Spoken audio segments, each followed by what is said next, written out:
Bismillahirrahmanirrahim. Assalamualaikum warahmatullahi wabarakatuh. Saya Sinta Esterlita Karyani, NIM 1951040021, akan menceritakan mengenai Maudu Lompoa, tradisi merawat alam dari Cikuang yang ada di Kabupaten Takalar. Belasan orang-orang berlari kecil sambil memandu sebuah perahu kayu. Menerobos hujan deras, melewati jalan becek, tak satu pun dari mereka mengenakan alas kaki. Mereka bersorak riang diiringi tabuh gendang, dua orang remaja yang duduk di atas perahu yang dipandu itu. Sesekali rombongan berhenti ketika tiang perahu tersangkut kabel listrik yang membentang membelah di atas mereka. Pagi itu, Kamis 31 Januari 2014, bertepatan dengan 2019 Rabiul Awal, penanggalan Hijriah. Warga desa Cikuang, kecamatan Mangarabombang, Kabupaten Takalar, Sulawesi Selatan, diliputi rasa gembira dan syukur. Tak setiap hari mereka bisa meluapkan kegembiraan di jalan. Ada yang menari-nari di jalanan sepanjang sungai Cikuang. Tak hanya anak-anak, juga orang dewasa. Menari saling menyiram air laut dan lumpur. Hal itu mereka rayakan ritual tahunan disebut Maudu Lompoa. Bisa diartikan Maulid Akbar. Sebuah perayaan hari kelahiran junjungan Nabi Muhammad SAW yang dirayakan di setiap 12 Rabiul Awal. Disebut Maudu Lompoa karena maulid ini terbesar sebagai puncak dari penyelenggaraan di daerah itu. Maulid Akbar biasa pada 29 Rabiul Awal Hijriah jatuh pada 30 Januari 2014. Setelah maulid ini tak boleh ada perayaan maulid. Ini maulid terbesar warga sini. Nah, perahu yang digotong itu bukanlah perahu biasa. Mereka menyebut julung-julung, sebuah replika perahu kayu khas Sulawesi yang biasa digunakan nelayan setempat menangkap ikan. Berbeda dengan perahu biasa, perahu ini lebih berwarna. Perahu ini telah didandani sedemikian rupa dengan beragam macam kelengkapan sehari-hari, mulai dari baju, celana, kain, hingga lemari plastik, dan spray, bahkan sabun, odol, dan panci bergelantungan di sepanjang sisi perahu. Layar yang dibuat berwarna-warni dari berbagai macam kain. Ini konon berlambang kedatangan ajaran kebenaran Nabi yang dibawa Sayyid Jalaluddin, sang pelopor. Motif kain yang dipilih bisa bermacam-macam, sesuai dengan selera pemilik perahu.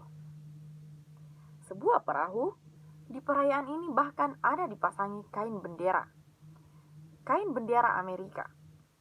Julung-julung atau perahu arakan ini bertiang 4 agak tinggi, hingga terlihat mirip sebuah panggung.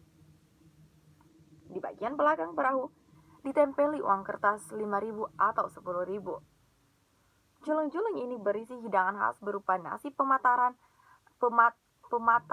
atau setengah matang, dilengkapi lauk ayam kampung dan telur warna-warni penuh hiasan bunga kertas.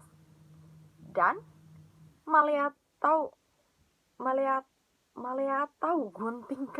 guntingan kertas minyak menyerupai tubuh manusia.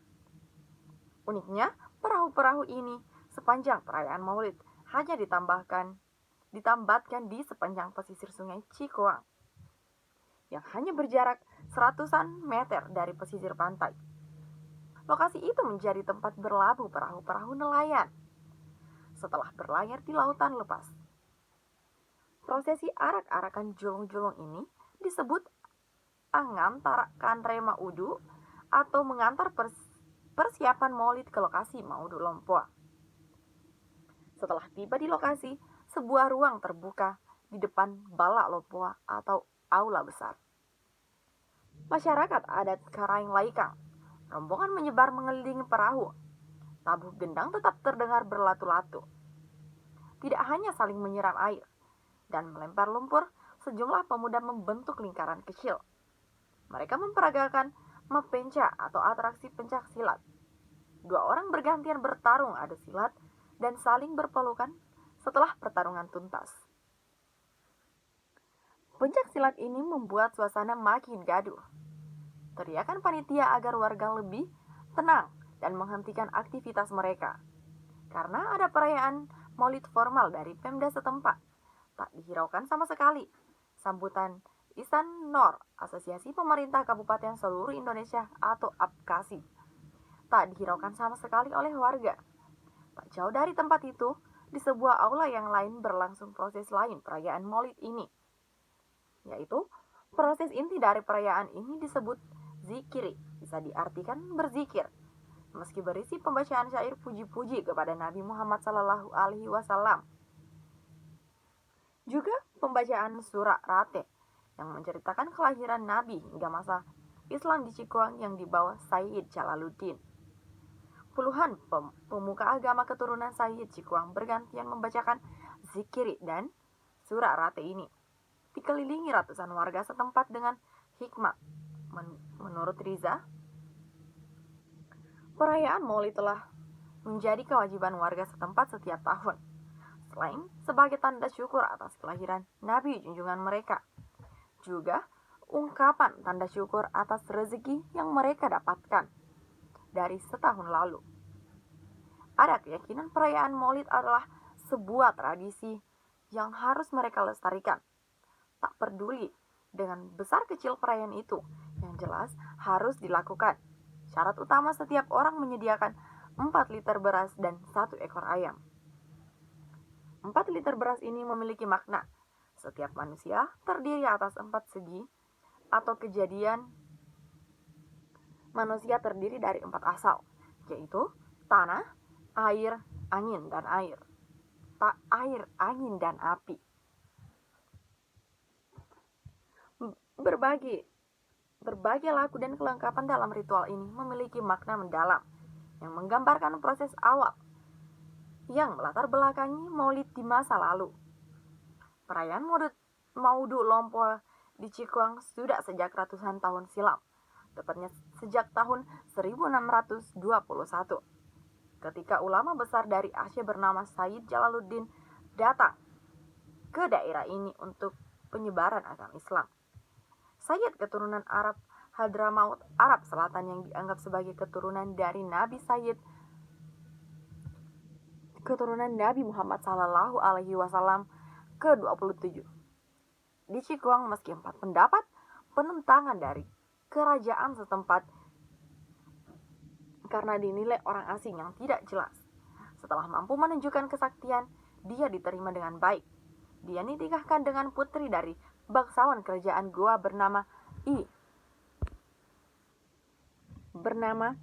I Acara Daeng Tamami, kebetulan berdomisili di Cikuang. Sayyid menjadi cikal bakal keturunannya di Cikuang. Dimulai zaman Sayyid inilah Maudu Lompo rutin dan terlembagakan dalam ritual kerajaan setempat. Apalagi ketika pengaruh Sayyid selalu diartikan sebagai keturunan Nabi. Di Cikuang ini makin kuat dari segi pemerintahan dan keagamaan. Dari zaman Sayyid ini hingga sekarang, perayaan Maulid terus dilakukan. Inilah yang membuat desa dikenal sebagai Kampung Maulid.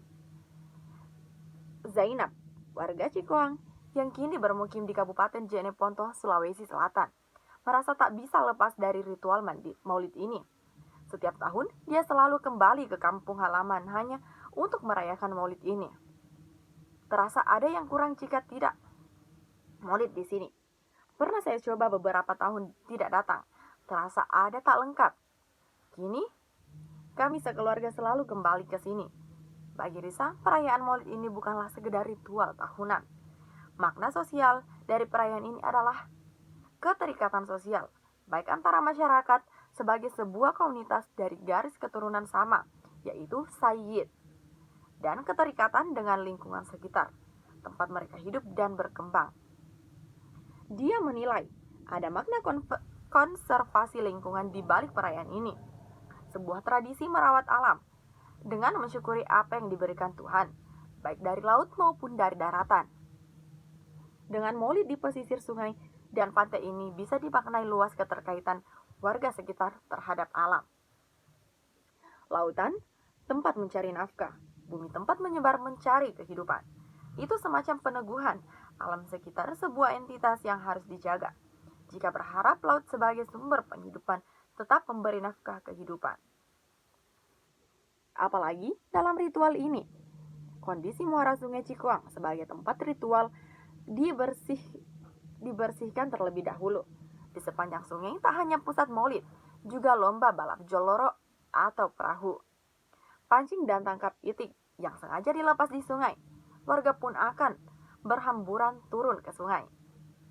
Peneguhan laut sebagai simbol sumber penghidupan setidaknya terlihat dari kenyataan. Tak hanya nelayan andil dalam perayaan ini.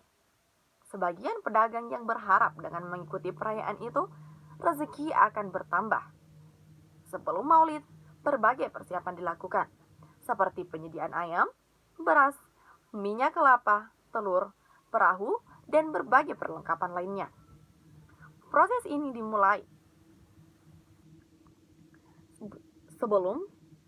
sebulan sebelum 12 Rabiul Awal atau sekitar 10 Syawal Hijriah. Beberapa persiapan dengan mengurung ayam yang akan disembeli agar sehat.